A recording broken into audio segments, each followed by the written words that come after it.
All right.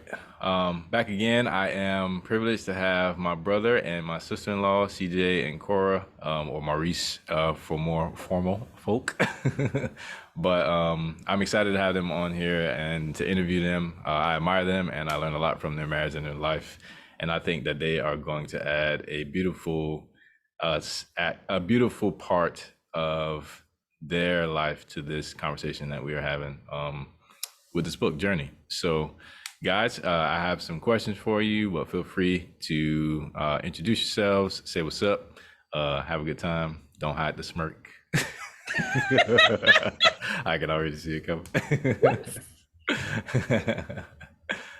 Well, I'm Cora. Hey, Obviously. hey.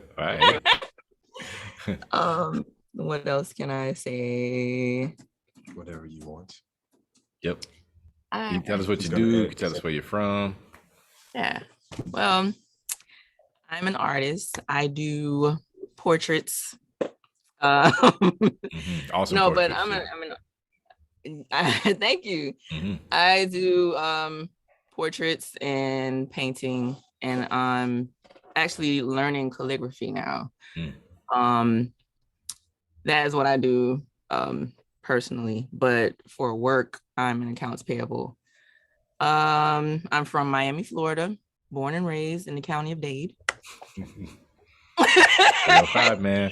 And went to Miami Carroll City High School, went to Broward College, and did that whole thing, and here I am. ATL.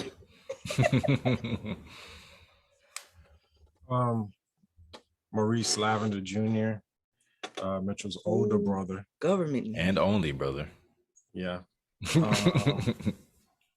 I am an artist as well. I've pretty much been in the art field since I was 7, 8 years old. Mhm. I went to college and got my bachelor's degree in pretty much graphic design and marketing. I have my own design business called Mo Artistry. I'll link this in the show notes, by the way. I dabble in a lot of things. I work a 9 to 5 as well. Well, more like a 6 to 6, but and I've been in the logistics field for almost 13, 14 years, which is what I do now. And we're both in logistics, actually. Yeah, you make sure people get money. I make sure they get their stuff. Which is interesting. We're both in logistics, but just on two different sides of it. Yeah, that's cool. What else? Obviously married. We have two children from separate relationships, so we are considered a blended family. Mm-hmm. 2 daughters. Went to the same high school. No, we are not high school sweethearts. Just make that clear. Man, just make that clear. What else did you say? What else did I say? You said high school, Carroll City. Yeah, we went to Carroll City High School. Yeah, that's the base of it all, pretty much. Mm-hmm. Yeah, cool. Yep. Good deal. Good to formally meet you guys. Nice to meet you. Yeah. So yeah, the meat and potatoes of this that people are going to be tuning into this for are to learn from you guys about your singlehood, about your marriage, about the victories you guys have faced, about the challenges you guys have faced. Obviously, nowadays it is really rare to see people stay married. It's also really rare to see Black folks stay married. It's also really rare to see young people stay married. So depending on where you're from, it could be rare to see white folks, Black folks, whoever married, but then especially young and faithful. So just know your marriage is a light. That's something I want to say. And remember that people, I mean, I don't know, people always look up two people who do things that are really godly. And I think marriage is one of those things, especially raising children. So there's a lot of questions here, but feel free to tackle them, whichever ones you want. Maybe start with how you met.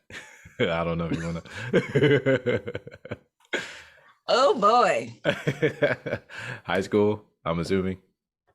That's how we met, yeah, but yeah, that's how we met, but it didn't start there.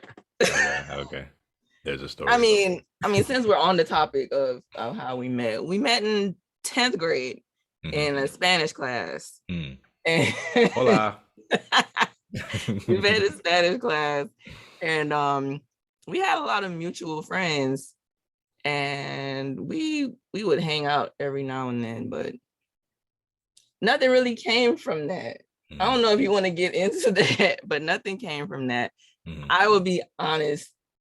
I thought he was cute, but I didn't like his attitude. I thought he had a crappy attitude. And to me, that was just like, no thanks. So that was the teenage us. You want to elaborate a little more on that? Nope. Okay, so let's leave that alone. Amen. Moving on. We actually started dating in our adulthood. Okay. Mid-30s. Yeah. That's when we started dating. And we talk about this often. We say that back then we just weren't ready for each other. And now that I think about it, it's true, because we both weren't mentally there for what we would need from the other one, if that makes sense. Like, I was very impatient. I was very much in that independent woman syndrome. I was raised by a single mom in a house with other single mothers. I was not ready for someone like this. I wasn't. And that was something that we bumped heads on a lot in the beginning of our relationship, was that you were that protect and provide kind of guy. And I'm just used to providing for myself. Yeah. I'm used to protecting myself. But then, I had to learn that if you don't have to do everything by yourself, why? Why do everything why by would yourself? why would you, especially when you have someone that's more than willing to step in, but we did bump heads a little bit over that in the beginning of our relationship, because it was hard for me to like let go of certain responsibilities. It was almost like I'm just used to doing these types of things, but I can go on to a whole nother avenue with that. So yeah, thanks for sharing that. That's real. What was the question again? How'd you guys meet? And then you were talking about how you guys met in your later 30s and how you weren't ready for each other earlier. Yeah. So we met in our later 30s. I was a year and a half, or maybe a year and a half to 2 years out of a divorce. And I had taken that time to pretty much kind of find myself, figure out what I wanted or where I wanted to be in life, kind of reconnect spiritually, just trying to get myself back together, so to say, you know what I mean? And in that time, it wasn't really easy. It's like when you've been in a committed relationship for an extended amount of time, you're so used to, well, most of the time, you're so used to putting yourself last, right? So when it's just you, when you're single, and it's just you have to think about yourself, and it's like it's kind of weird, right? Because I don't want to say for everybody, but for me, it's like I'm thinking about, okay, is she okay? How's my daughter doing? All of this kind of stuff, right? I'm coming home from work to an empty house, dead silent, not hearing my daughter, not having conversations, not having somebody to talk to, whatever. So it's like just trying to get back into that mode to where you can function as a individual without anybody around, right? Which is, I think, where a lot of people who go through divorce have their biggest struggle, being like, either you get divorced and you stay single and you just be out in the street doing whatever, whenever, however, just to avoid the thoughts and the ideas and the silence, or you avoid the streets and all of the chaos and you just live in your head and you either go through depression or whatever. You see what I'm saying? And that's kind of like, for me, where I was very depressed at one point. I mean, borderline, I don't want to say I was alcoholic, but I was drinking a lot. And then one of my coworkers at the time was like, look, man, you know, you're gonna have to push through this. And he invited me to the gym, and that's pretty much where I lived. Like, I went to work. After work, I would go to the gym, and I would be in the gym for almost 2 to 3 hours every day, except on the weekends, right? I became a gymaholic. But that's how I got through the pain, right? Yeah. And then when me and her started talking, I tried to keep that pace, but it's like I wasn't using anger and pain anymore to keep me motivated. So I kind of slacked off on that and started building this relationship with her, and then, you know, building this blended family, right? So that's where my energy started going, but it felt good. It felt great, because it's like, okay, this is what I'm used to, just with somebody new and in a new situation. But I had to go through that time and through those trials and tribulations to establish myself, my mental state, my spiritual state, to figure out what I liked, what I didn't like, what I could deal with, what I couldn't deal with. That's important. What I was willing to sacrifice, what I wasn't willing to sacrifice. You see what I'm saying? Yeah. These things, because it's like, a lot of times we go through life and we don't know ourselves. Right. We don't know ourselves. We just do what we've been taught, what we've been told, this is what's best for you. This is what's going to get you here. This is what's going to get you there. This is how you're going to be successful. We never take time to find ourselves and find out what we want out of life, what we love, what we enjoy, what we like, what we don't like, what excites us, what doesn't excite us, right? So I went through that and established that foundation of who I am and who I wanted to be and what I was going to be moving forward. And in that process, I found her. Yeah. Wow. So for you, it was the transition from being married back into being single, which is extremely difficult. That's like you said, coming home and it's just different. It's empty. Your daughter is not there, but they're still on your mind. Yeah. And yeah, I think I agree with you 100% too. Everybody copes, so we're gonna cope somehow. And like you said, either you're gonna run around and go crazy, or you're going to deal with it mentally. And it does cause you, depending on how you go about that, it is gonna lead you to face those emotions. Some people feel weird about saying that they are depressed. I know I've had my bouts of depression, as you guys know, this past year or so. Some people do feel weird about depression, but I don't think that it is unnatural. I think that it's something that we go through, especially when we're dealing with pain, I think everybody, I think everybody deals with depression. Everybody goes through depression at some point in their life. They might not know what it is. Yeah. Through it, but they deal with it at some point in their life, right? Yeah. Yeah. The thing is like, people get depressed and then they want to shut down. They want to stay away. They don't want to be bothered. They don't want to talk. They feel ashamed. All that stuff. But the thing is, everybody's dealt with it at some point in time. Yeah. Yeah. And it's always healthier to talk about it, Agreed. because you can Agreed. get advice on how to deal with it. Yeah. You can hear what somebody else went through, and they might have gone through the same thing that you've gone through, just in a different way. So you Right. don't feel like you're That's true. alone. You Yeah, don't feel like exactly. you're the only one going through it. Yeah. And it can help you move forward, because it gives you hope. It gives you that light at the end of the tunnel to say, hey, you know what? I can get through this. Yeah. I can, there's better days coming, you know what I mean? Exactly. And you have to analyze it. You have to analyze why you're depressed. A lot of times we're depressed because of things that we feel like should have happened but didn't happen, or things that we should have accomplished but couldn't accomplish or didn't accomplish, or mistakes that we made, and we end up focusing on the negative and focusing on the things that we can't really change. Right.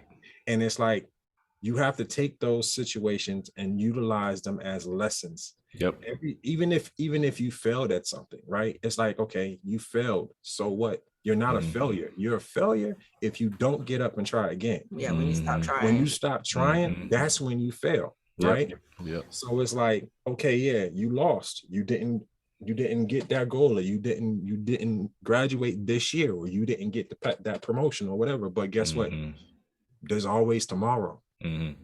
There's always next week. There's always next month, right? Like, if you have a goal, you have a goal. It doesn't mean that you got to knock the whole thing out at one time. Break it up into pieces. Yeah. And that's hard for some people, because I think, I don't want to veer too far away, but I do want to say this. Sometimes we're inundated with a lot of other people's lives. So we compare ourselves. And then I'm like, oh, well, I didn't make it as fast as they did, or I didn't get the same, achievements as they did. I was actually listening to this show called Comedians in Cars Getting Coffee, and it's Jerry Seinfeld, and he had Kevin Hart on there. Yeah, so Kevin Hart, he was just saying how, like, when he had his first big gig, he messed up, and he was in college for like over 10 years. And it's like, you look at Kevin Hart, you're like, yo, this guy, like, he made it. But when you actually get to know his real story, you see that he went through a lot of things. He felt a lot, but he didn't give up. So anyway, now we're talking about Kevin Hart. But point is, depression is something that's normal, and sometimes we don't like to talk about it. But the fact of the matter is, we all go through it. And if we do have a support system, or we know that other people are going through it, it can keep us going. It can give us hope, and help us get through some of our darkest times. It sounds like your friend inviting you to the gym was huge. And then you actually taking them up and going. You started coping in a different way. You might have not, maybe got a little huge on me. Just saying. But and then you guys met. That's awesome. Yeah. We were both really into fitness at that point. I think that was something that we bonded over, because we were really both into fitness at that time. Yeah. That's what's up. Yeah. Good deal. So yeah, maybe talk a little bit about transitioning from singlehood into this marriage. Or perhaps also you could talk about some of the challenges you guys faced with raising up the kids. What nuggets of wisdom or experience would you pass on to people who maybe are single, not married yet, people who who are going through a divorce, or challenged by divorce? How, what would you say to your old self, or what would you say was challenging or helpful? My old self? I would have sat my old self down at 19, 20 and just gave me the full rundown on, look, this is what you need to do before you even decide to date, be serious with anybody. You need to figure out what it is that you want in your life first, and find someone that is going to be compatible with that. I didn't do that. I would have sat myself down and had a long conversation about relationships, about life in general, about being a woman, about just growth, about working, having a career, even just choosing that is a big decision as well. And yeah, it is. I didn't really have a lot of guidance when it came to that at that age. But knowing everything that I know now, I would love to take my what? I graduated when I was 17. My 17-year-old self down and just dish out all of this stuff. Knowing myself, I would have had a binder, a spreadsheet. I would have had some videos. Listen, this is what it's going to be like. What do you want? I think knowing what you want is the most important thing out of life. Knowing what you want out of a partner, knowing what you want out of life in general. I mean, having a plan for your life. I mean, okay. I wrestle with this thought a lot because sometimes I feel like, okay, well, you can't really have a plan for your life because life is unpredictable and you don't know what's going to happen. So why have a plan that probably isn't going to work out the way that you wanted it to work out? But then as I've gotten older and I've witnessed people that have had plans for themselves, or I don't know, just knew what they wanted out of life, to me, it makes sense to at least have a plan so you have some type of direction. Just because things happen, it doesn't mean that the goal has to change. It's just that sometimes the journey just changes. Oh, but snap. the goal, plug for the book. Plug for the book. But sometimes the plan changes, but the goal can still remain the same. Yeah. If you want to be married, if you want to become a doctor, whatever it is that you want to become, just because roadblocks get in the way, it doesn't mean that you have to stop. And that's something that I do a lot. When something happens, I take it as, oh, it's a sign that I shouldn't be doing this. Oh, maybe I shouldn't have done this. Oh, all these worries. But just remix it, go around it, figure out another way, you know? But I'm going off topic. We're talking about parenting. We're talking about relationships. Man, I would definitely have took my 17-year-old self and sat down and said, this is very important. What do you want out of life?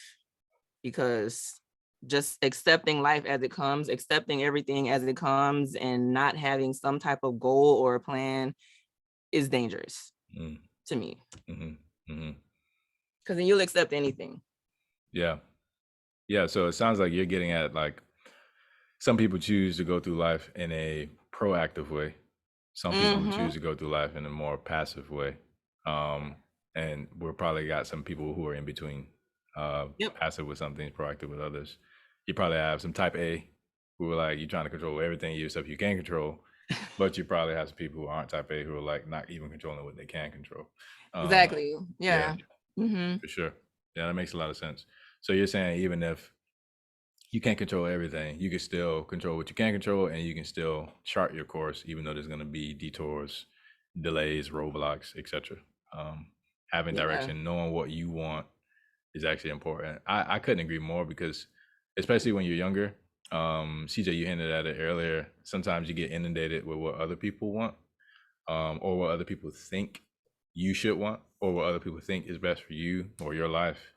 And you get a lot of vicarious, I think a lot of times, unknowingly, sometimes we get inundated with people living through us vicariously, and we don't really know what it is we prefer. And depending on your personality and your temperament, you will react to that differently. Some people are gonna be like, no, I'm gonna do what I want to do. Some people are gonna be like, oh yeah, cool. And then you kind of go along living other people's dreams, and perhaps later on find out they were never yours. That's true. So figuring out what you actually want as you're single, thinking about where you want to go, who you want to be, and committing to that. I think we have to be careful with doing that with our kids, because sometimes as parents, you look at it as you're trying to protect them, you're trying to guide them, you're trying to make sure that they go the right way. But sometimes your way isn't their path, if that makes sense. Yeah. So it's kind of tricky when it comes to parenting.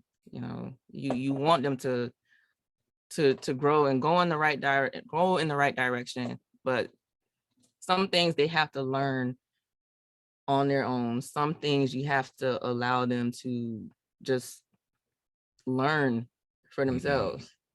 Yep. Yeah. it's difficult because we just want to protect them. You just want to shield them from everything that can harm them. But Yep. out of certain things like that comes growth. Right. Right. Yeah. Can't get a diamond without pressure. Nope. You get fake diamond. It can look okay, right? Until it gets tested, and that's what I'm getting at. Is like Exactly. Yeah, exactly. Right. Yeah. I would say. Yeah. What was the original question again? Oh, wow. Folks, just enjoy this. This isn't the last time we're gonna repeat and ask that question. We feel free, ask as many times as you need. I can always remind you guys. So basically, we were talking about some of the challenges of being single, or switching from singlehood into marriage, this marriage, or also how has it been? Some of the challenges raising kids. That's right. I didn't say anything about being single. Yeah, you did. You said finding yourself and knowing what you want. Okay. You would sit yourself down with your binder and keep me in line, Mitch. Keep me in line. I got you. No worries. Going all over the place. I would say I can't really talk about being single because I've pretty much been in a relationship my entire life. Pretty with the exception of like what you just shared. Yeah. Life? I mean, think about it. When I graduated from high school, I was with who I was with. I married her. Then we separated. Then I met what's her name, and then I was with her. And then the longest span that I was single was the 2 years that I was separated from her before I met you.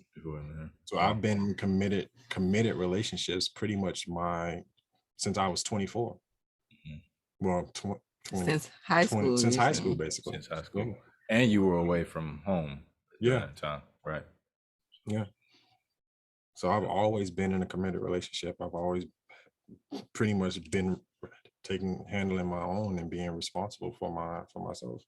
That explains a lot why the transition from your second marriage into singlehood and into this relationship was so so difficult. I mean, I can't imagine what it was like to go through it. I'm not trying to say that, but it puts it into perspective when you think about all the years you were in those previous relationships, and then you have all that history that you have to let go of.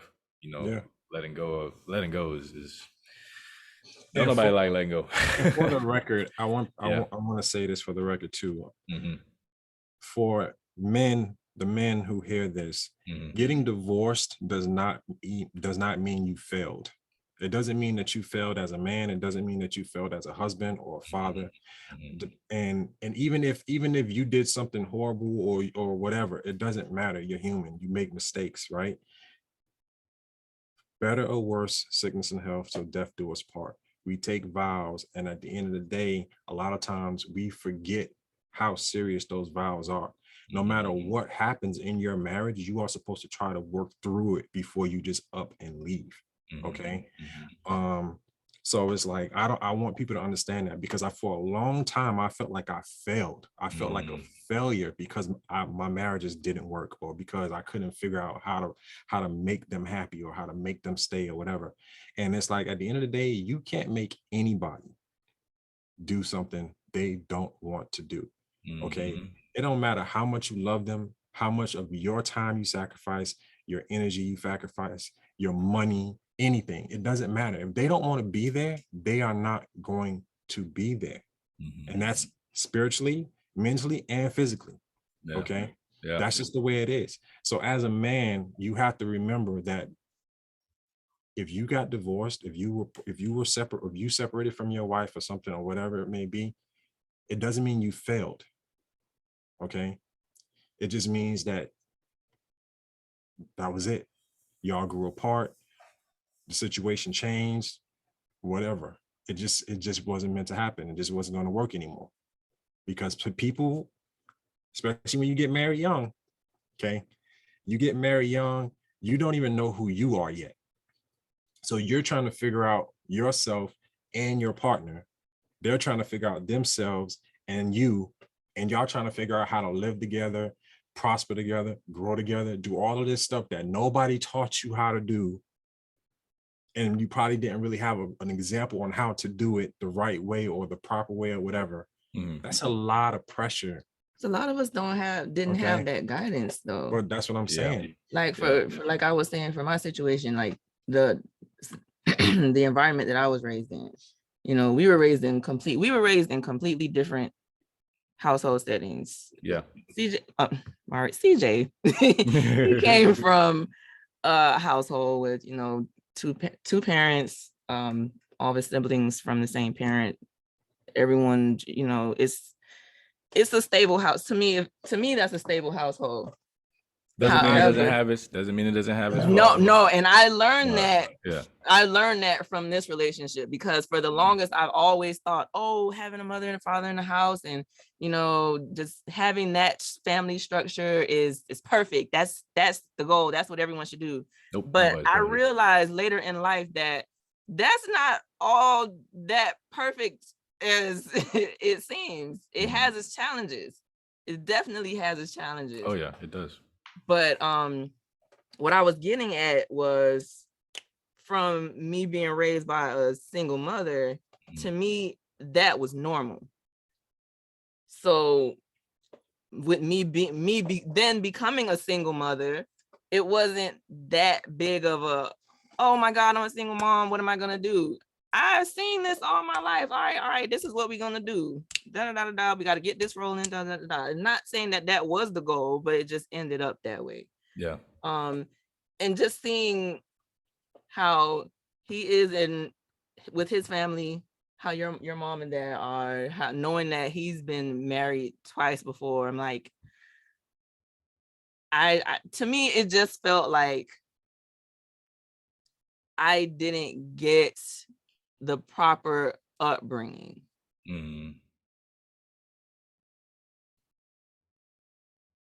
don't know. It's just what it feels like sometimes. Oh, I feel that. It's amazing, because it's like I have a few things to say. One is, you know, our parents, I mean, as I'm becoming a dad, you guys are our parents already. Thinking about our parents, it's like they're learning so much when they're parenting, just like we're learning so much, and they're also healing and growing, hopefully more whole as people as they parent. But all of that has a factor on how you parent, and then the circumstances in which you parent dramatically different for you, Cora, with your upbringing, versus CJ with his different circumstances, different norms, and then you guys come together and you're like relearning the norm, which I imagine is intense. And then CJ, on your word earlier about how if you divorce, you're not a failure, I think that is such a strong and helpful thought, because I think sometimes people cannot separate failing from their identity. And knowing you, I would say personally, knowing your marriages, you are not a failure. Well, one, because you're not, but you also didn't fail. I do know some people where I look at their marriage and it did divorce, and it's because they failed. Even though they're not a failure, it's because they deliberately did something that they broke their marital covenant on purpose, and then they didn't want to change. And I would say that in the case of deliberately, like you said, letting go of your vows and not making any effort at all to uphold them, I would argue is a failure, but not the person. I don't think a person. I think it's a difference of identity versus a circumstance is what I'm getting at. Yeah. But sometimes we don't know how to differentiate between our identity and our circumstances. That's true. And we adopt our circumstances as a value system that we embody. You know what I'm saying? Like it's like, oh, I am my circumstances, but we're not our circumstances, which is very difficult to know and carry when you're going through things like this. You know, divorce, singlehood, single parenting, marriage, all these things are so complex. And there's no manual. You know? So it's like, man, that's challenging. But you know, it's something that you said that made me think of something that you used to think that because your marriage ended that you were a failure. Mm. And a lot of people like to say, oh, well, we've been married 10 years, we've been married 15 years, and they use the length of their marriage as a badge of honor. But if within those 15 years, like 13 of them were horrible and there was no growth, there was nothing, I mean, is that really desirable? There you go. That's a good question. Right. That's a good question. I think Because that Because it's really, if it's 15 years and only 13 of them were horrible, then that makes you only, what, 2 years worth of a good marriage? it means that neither one of you were listening and you weren't learning from the lessons that you were going through. yeah, you got stuck in some cycles. So, Mhm. and that, nah, man, that can happen. Like that can happen so easily and so quickly. A lot of times I think it's because the difficulty is we're not aware of ourselves. But anyway, Yeah. Yeah. The other one you asked was experience. Having kids. How has your experience been having kids? Yeah. I would say, as a father of 2 daughters, it's interesting because I think me and you had this conversation before, Mitch. As a man, we handle ourselves or we conduct ourselves a certain way, right? And then every man on this planet, when you talk about having kids, they always say, oh, I want a son, right? We always want a son. We always want somebody to carry on our lineage or carry on, whatever it is that we decide that we want to build with our 2 hands and put our time in. We want to pass something on to them. And I'm gonna be honest with you, a lot of times as a son, we don't want that. We don't want to carry on what our fathers build. We don't want the pressure of having to uphold whatever they built, right? Because we're forever in their shadow.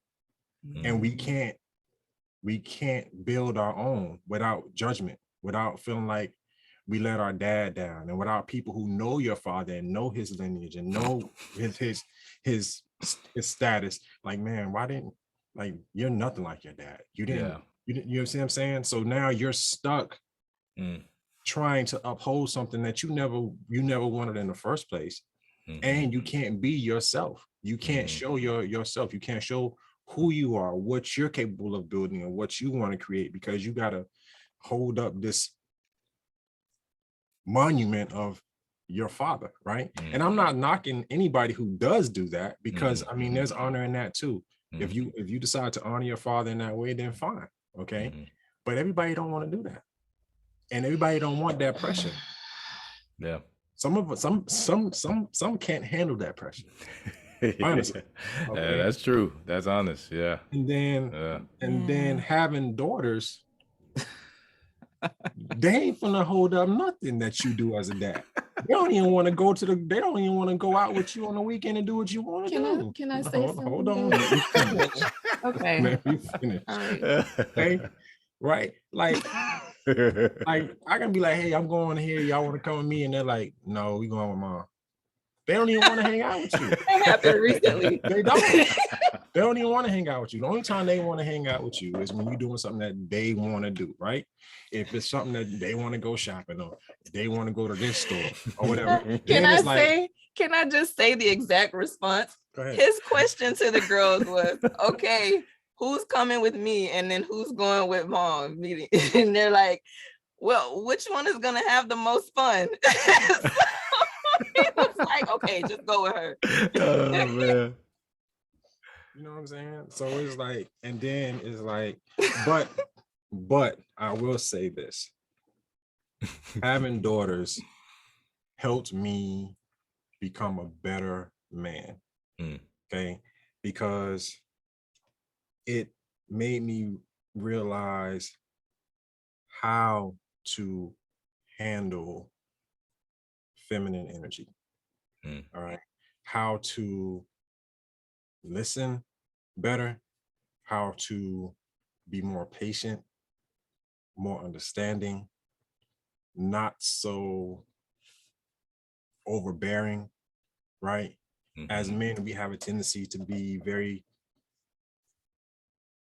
you know what I'm saying, the machismo or brawly, whatever you want to call it. You had to simmer But down. when you have daughters, you can't be like that, because then you're intimidating, you're aggressive, you're overbearing. And the worst thing in the world is to look at my daughter and she look at me and you can see like she's fearful of you. Mm. She's scared of you, right? You don't want that. So you have to dial it down, right? And in a way, it helps you maneuver better in society in general, because now you can be more approachable and more understanding to women in general, right? And then daughters love their dads. They do. If you have a daughter and you take care of your daughter like you're supposed to as a father, your daughter loves you and she will cherish you forever. Okay. She will. You'll get old and gray and wrinkly, and you'll still be daddy. She still will come and love on you. She's still gonna come and make sure that you ate. She gonna call and check on you. Your son ain't gonna do that. He ain't gonna do Really? that. Is that how you are? Probably depends on the son. Depends on the I was son. gonna say, Depends. is But that how you are? I mean, honestly, most time is the daughters that call and check on dad. It ain't the sons that call and check on dad. You know what I'm saying? I'm just being real. I'm just being Okay. real. Okay. Now there are some sons that have like really good relationships with their fathers, and they, you know what I'm saying? Yeah, okay, cool. But daughters, majority of the time, that's just my personal opinion. I think it's the nature of the relationship, though. It is. I agree. That I think too. it is. I think it's because you can have a horrible relationship with your sons and your daughters. Ain't nobody gonna call you. But it's something you said that I agree with. Having daughters, I feel like made me a better woman as well, because I learned that they learn from watching me. They watch what I do. They watch how I say things. They watch how I handle things. They're watching me. So it makes me feel like, okay, I need to make sure I'm acting right. Like I need to make sure that I am giving them a good example, showing them a good, I love the fact that my daughters look to me as somewhat of a role model, because some kids, they look at celebrities, they look at all these other people outside the house. And I'm actually happy that they look to me for like, oh, well, what is she doing? Like, how's she doing that? I think that's kind of cool. But another point that I think something that you were saying, Mitchell, is like, I don't know which one of you guys said it, but we have a teenager. We have a 16-year-old now. And I miss my little munchkin. Like, I love my 16, I love my teenager, but I miss my little munchkin so much. And just parenting, I don't know if it's just because a mom and you're emotional and you're attached to your kids, but it's like every stage of her life, I missed the last stage. Like when she was a baby and then she became a toddler. Sometimes I missed that little baby. When she was a toddler and she became a child going to school, I missed that little toddler. It's like constantly changing and having to embrace this new version of them. It's like, oh man, it's bittersweet. There's no way that you can really describe it to get someone to understand. I love my teenager. But man, I miss my little munchkin. I really do. Yeah, that's real. That's honest. Hey. Yeah. That goes back to that constantly letting go. Yeah. Constantly letting go. Yeah. That's a constant change. Yeah, because it's like I remember when we first moved here and I came home from work and she came running down the stairs and she was like, she was just happy to see me. Now, like, hey, what's up? I want you to run down the stairs again. I want that back. Like, yeah. You can forget that. No, that's not happening. No, that's real, man. What would you guys say to hold on, let me check the time. How long are we going? Okay, we gotta come to a close here pretty soon. But what would you guys say to the person who's single, and desires to be married? What kind of nuggets of wisdom would you throw their way? Anything? Figure out what you want your life to look like first, and find someone that can fit into that. Mm-hmm. I'm sorry. You No, I'm done. Okay. I would say learn yourself. Know who you are. Yeah. Know what your boundaries are, what you're willing and not willing to do.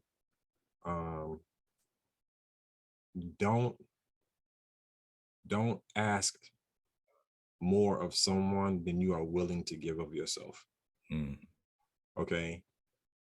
And no double standards, bro. No double standards. Because at the end of the day, you got people out here with these long Walgreens receipts of checklists of what they expect. Okay. And it's like, but the list they have for themselves of what they're willing to do for that person, looking like a Taco Bell receipt, just short. Yeah. You know what I'm saying? Yeah. Chalupa Barely made it out of the printer. Barely. All pink. You know what I'm saying? Y'all need to change the cartridge. You know what I'm saying? Like, and it's like you people have all these expectations of other people, but they have no expectations of themselves. Yeah, that's true. You see what I'm saying? Yeah. And the thing is not even marriage in general, just a relationship in general, boyfriend, girlfriend, whatever. Like, if you are not willing to sacrifice yourself for what you want or you expect of other people, right? Like, you got expectations, you guarantee somebody has expectations of you.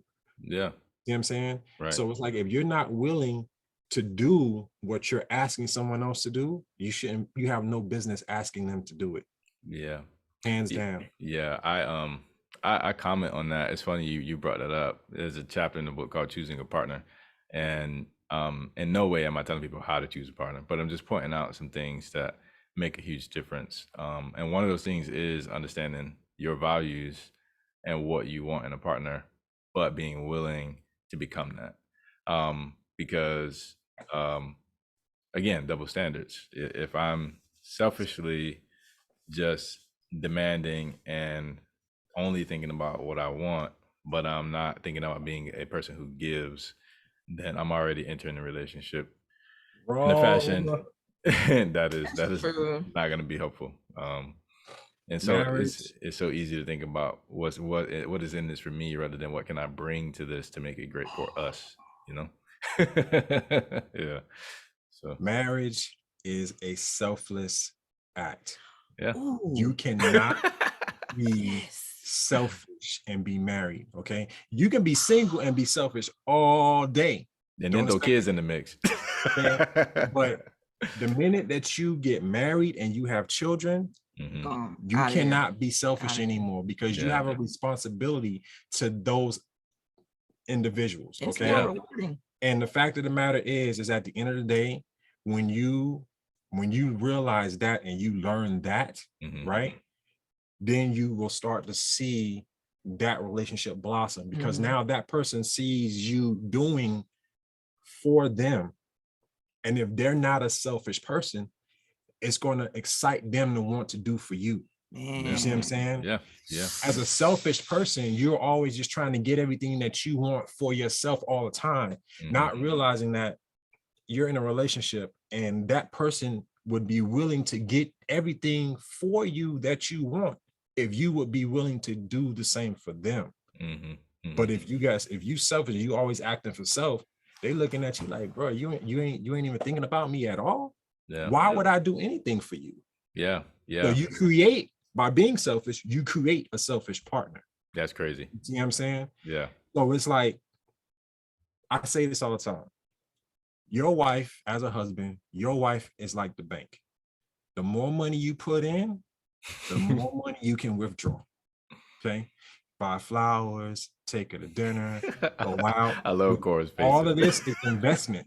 All of this is investments, right? You investing in her so that when you need her, it's like a high interest savings account. right. So you get some interest back the That's more right. you put in there. That's Okay, right. I got you. And that works both ways, by the way. It works both ways. Yeah. But the fact of the matter is that most people aren't willing to invest in their partner. They just expect for their partner to just give. But if there ain't nothing to give, right, you can't get what you don't have.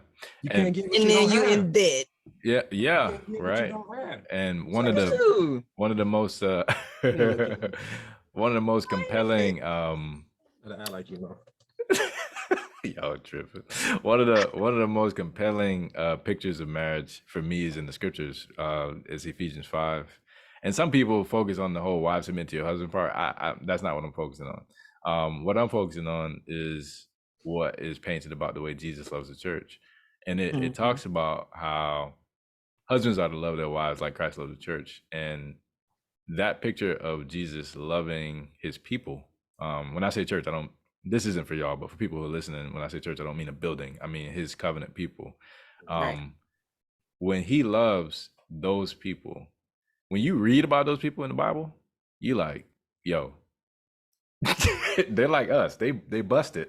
Like they are so up and down and back and forth and wishy-washy, and it's that loyal love. It's that loyal commitment. It's that intense solidarity that it's constant. It's like a rock where it's secure. He's not gonna go anywhere. He's gonna give, and that's exactly what I think of, bro. Is he gives that way, he sacrifices that way, he nurtures. It talks about feeding and taking care of his wife like he takes care of his own body. And that's something I'm learning. Hope is pregnant, as you guys know, but I'm really learning a different side of what it means to nurture.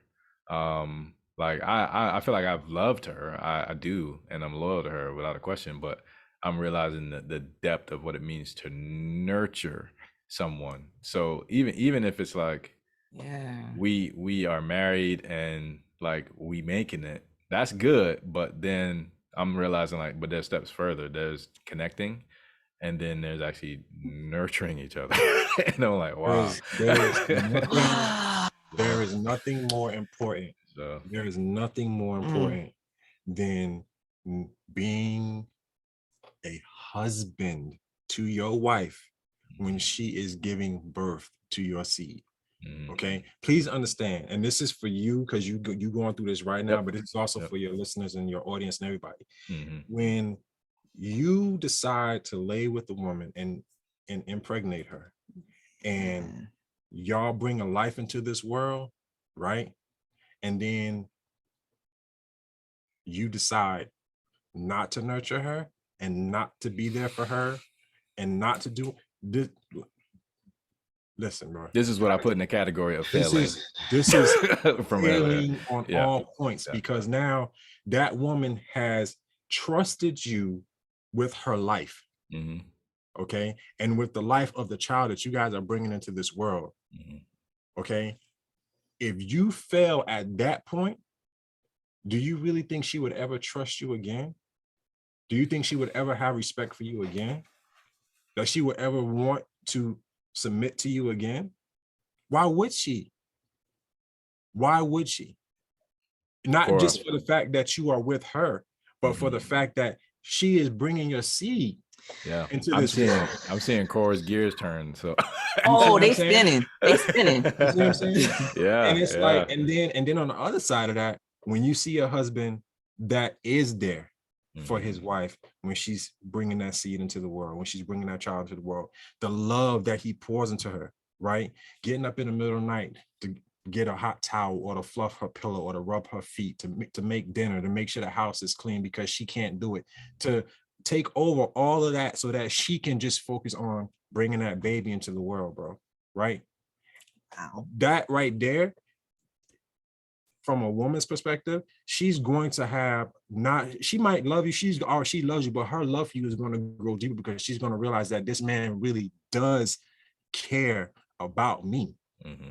he's really willing to do anything and everything to make sure that I'm okay, that I'm gonna be all right. Right? You see what I'm saying? You're showing your You're love showing Yeah, you're showing your it. love for her. versus You're just saying, showing your commitment. You're showing how "Oh, I much love you. she cares. You can say I love you all day. Yeah, Okay. I yeah, love you. But if you can't I'll be show there it, for you."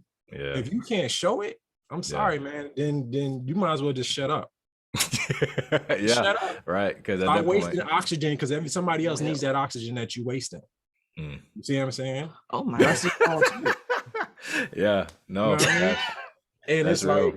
and then just the love that you have for a woman when I love this woman with everything that God made me with, okay?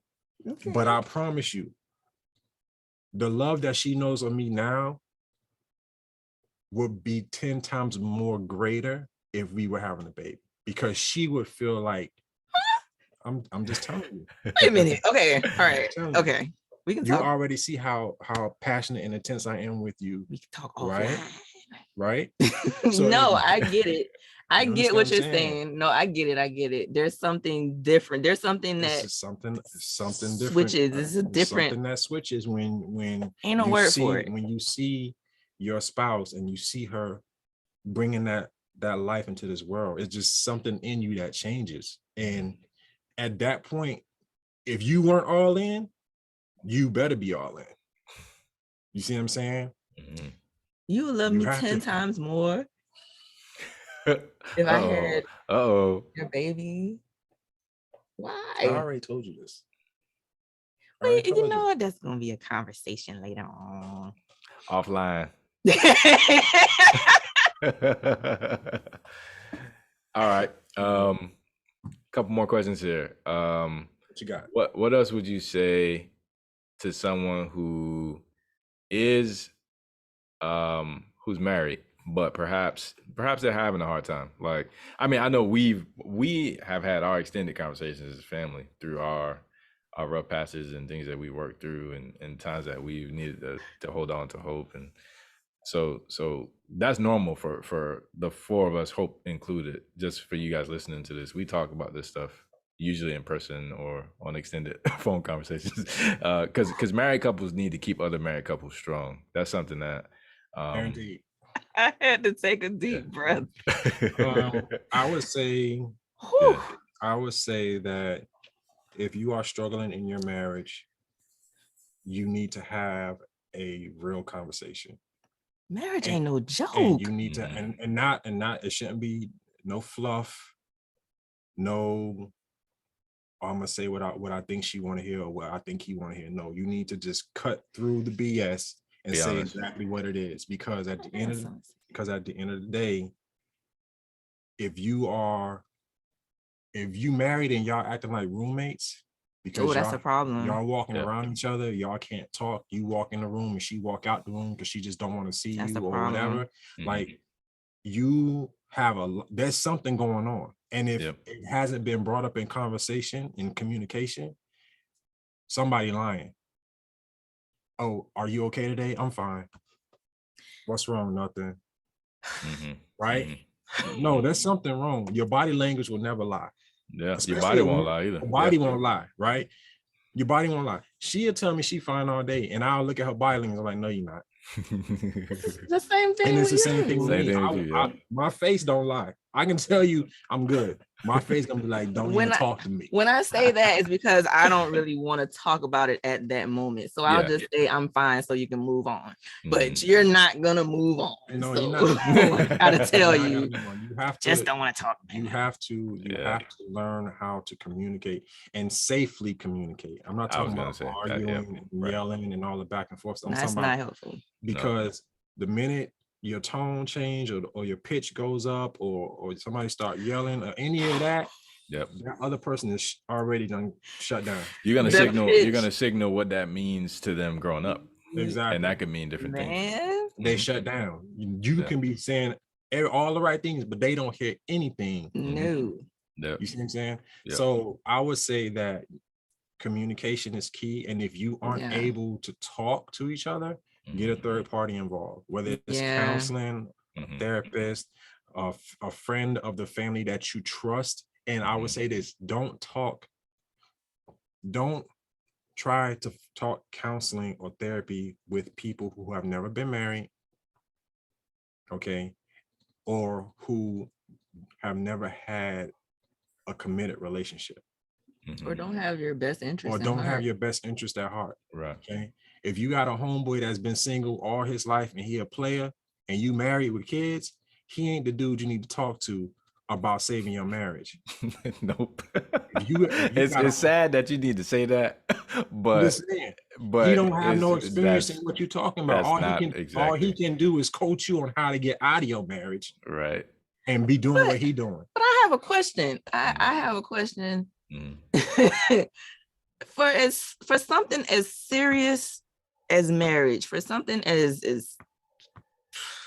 serious as marriage, that's the best word I can come up with right now. Why is it so easy to just get married? Shouldn't there be more steps involved in the engagement? Like, if we met last week, we could go to the courthouse and just get married. I don't mean the relationship is gonna work, right? But I mean, it could. But what I'm getting at is that for something as serious as marriage, why is it so easy to get into? Because it's your choice. So yes, and I would say that's a very, it shouldn't be that easy. That's a highly contextual answer, because depending on your culture, sometimes it's not. In our American society, it's very easy. But I am aware of lots of Christian communities that do premarital counseling and different things to help try to prepare people before they do get married. But it's not always that way. A lot of people don't always have access to those resources or even know that they exist. So what we basically do is we go off of what we know. Yeah, because we did premarital counseling. Yeah, we did. Yeah, or we just do what we saw other people do, you know. Yeah, but I just feel like it should be more guidelines around marriage. It should be. It should be. Like you said, I don't feel like people know what they're getting into. And when you get into it and it's not what you thought it was going to be, now it's like you're running. Yeah, you're gonna cope. So that's actually, so one of the things that I placed in the beginning of the book, the first chapter is choosing marriage. And the reason that chapter is written is to help people who are single not experience disillusionment. Like, I thought it was this, but I realized it's not what I thought. And then that can make people run, or people run in different ways. Some people become workaholics, right? So they can avoid being home or whatever. Like, we're gonna find a way to escape or cope if we're not careful. But yeah, disillusionment, I think, is a part of the problem. And actually, that's why I want to have conversations like this one, is so that if people come to this podcast or they read this book, they're like, oh, that's helpful to know. And now I can make an informed decision if I'm not privileged enough to have a person who can warn me and kind of counsel me as I'm making those decisions, you know. And back to the question, because you were saying like advice to marriage to people who are married. Yeah. I think also people need to realize that everybody not happy that you married. Yeah. There are a lot of people that you might consider friends or family or associates or whatever that aren't happy in their marriages or aren't happy with their lives or in their singlehood, and they don't want to see you happy. They don't want to see you and your spouse make it. They don't want to hear about y'all going on vacation or y'all doing this or y'all having another baby or whatever. So then, like, if you go to them for advice on how to stay married, they're not going to give you good advice because they want you to live in the same misery that they living in.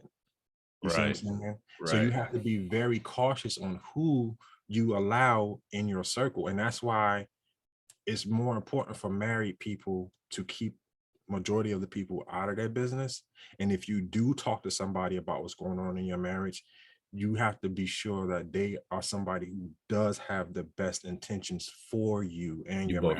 You need to trust them. You need to trust them. And they need to, and you really need to make sure that they genuinely care about your happiness. You see what I'm saying?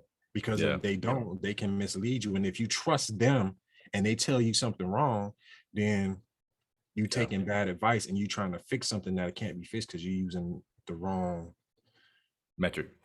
Yeah, you know what I'm saying?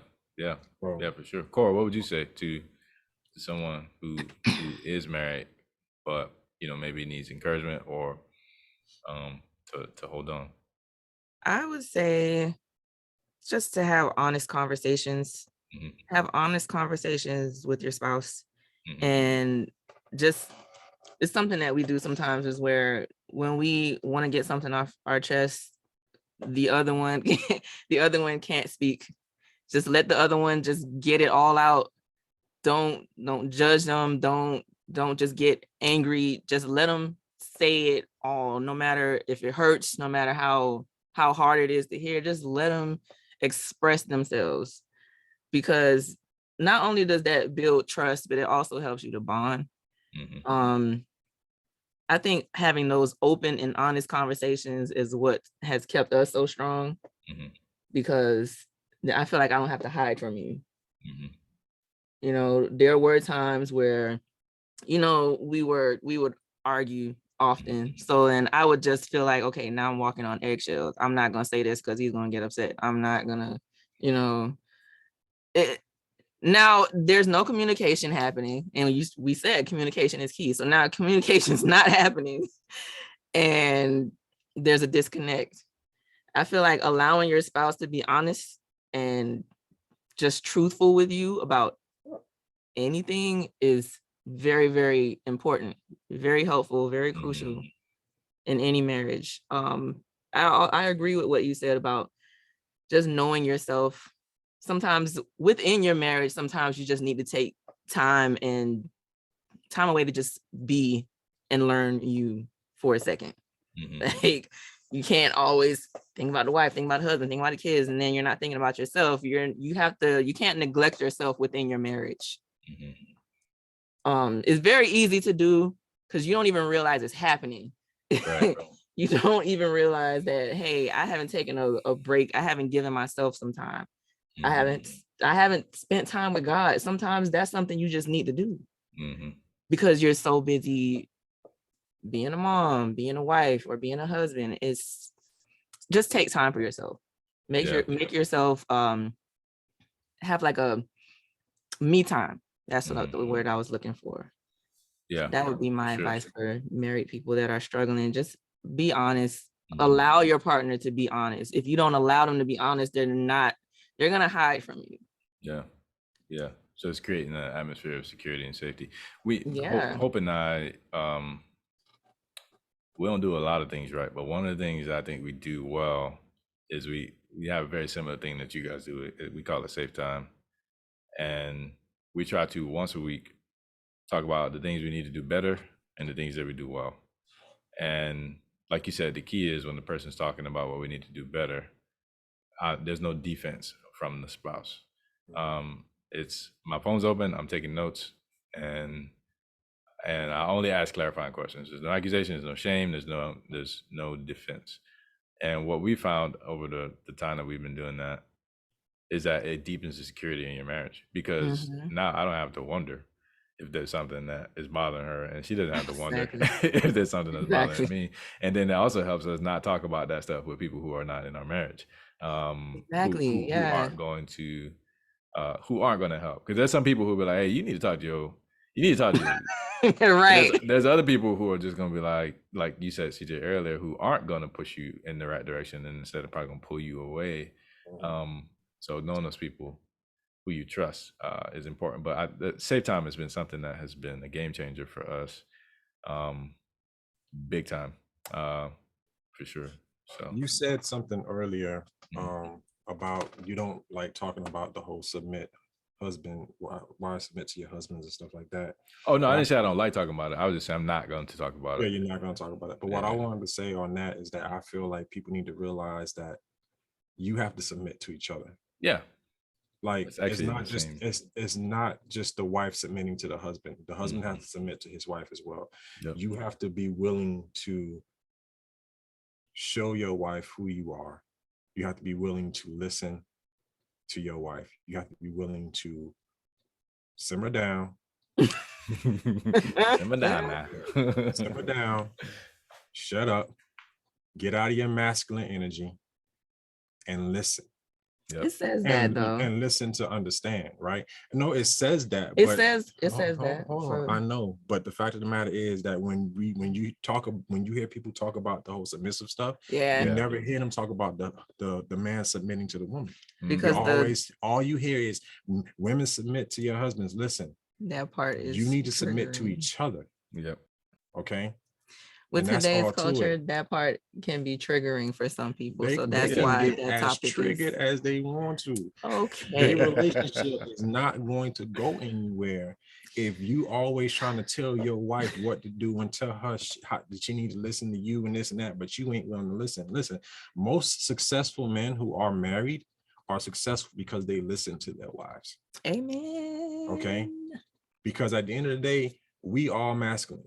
We be out here cutting each other heads off and going to war with everybody. But you go home and talk to your wife about things, and she's like, well, babe, maybe you should handle this a little different. Maybe you should do this. Maybe you should do that. Da, da, da, da, da, da. If you're not willing to submit to her and listen to her and heed her advice and actually acknowledge that what she has to say is important and understand, right? You just out here doing everything the way you want to do it. We ain't the smartest on the planet. I was just gonna say, it's like it's certain things that we don't it's do certain things everything right, that bro. We don't. she may be stronger You know what I'm at saying? that her advice would Exactly make more sense. There are certain things that the husband will be stronger at where his advice would make more sense. You just need to know exactly who's better at what. We have our strengths Balance. and our weaknesses, and women have their strengths and their weaknesses. Yep. And if you are in a healthy relationship, her strengths will cover your weaknesses, and vice versa. Mm-hmm. And that's the thing. So it's like, yeah, she should submit to you, but you also need to submit to her, and y'all need to work cohesively to be successful. You see what I'm saying? Yeah. She submits to you, you submit to her, and both of you submit to each other while you submit to God. Yeah. Yeah, exactly.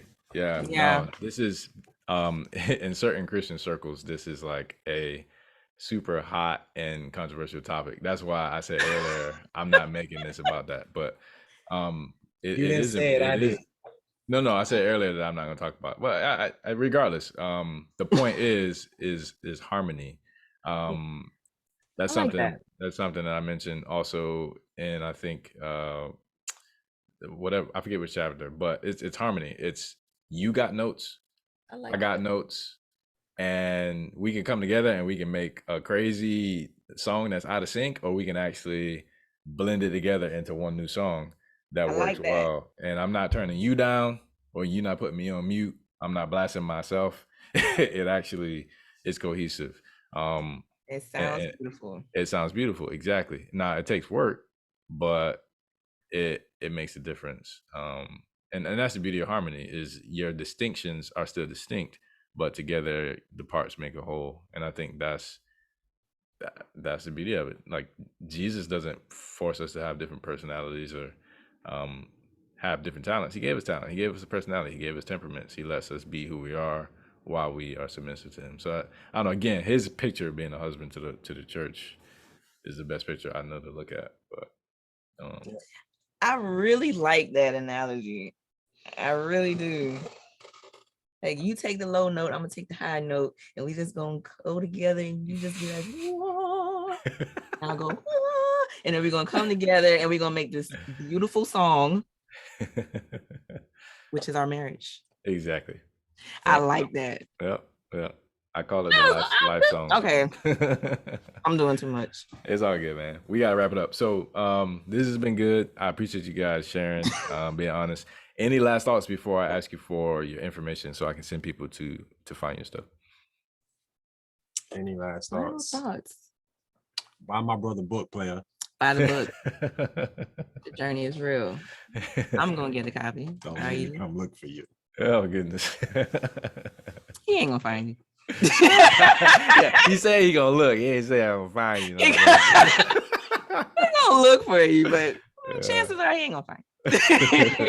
That's funny. Just like I say, man, just keep doing what you're doing. Keep putting the positive energy out there. Keep manifesting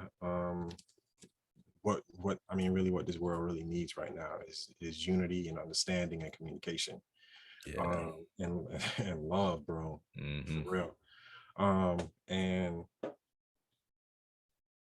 just know, like, as your older brother, like, I'm proud of you, man. I'm proud of everything that you're doing. I'm proud of everything that you've accomplished. And Thank you, man. I couldn't have wished for a better life for you. I couldn't. So Thanks. just keep doing what you're doing. Thank you, man. My final thought would be, I just want to go back to something that I said, for marriage.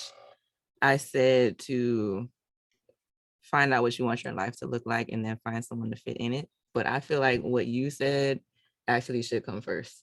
You should really find out who you are and find out and just learn yourself first before inviting someone else into your life. That step should actually come before what I said, is what I wanted to give as my final thought. Mm-hmm. Marriage is difficult, but it's also rewarding.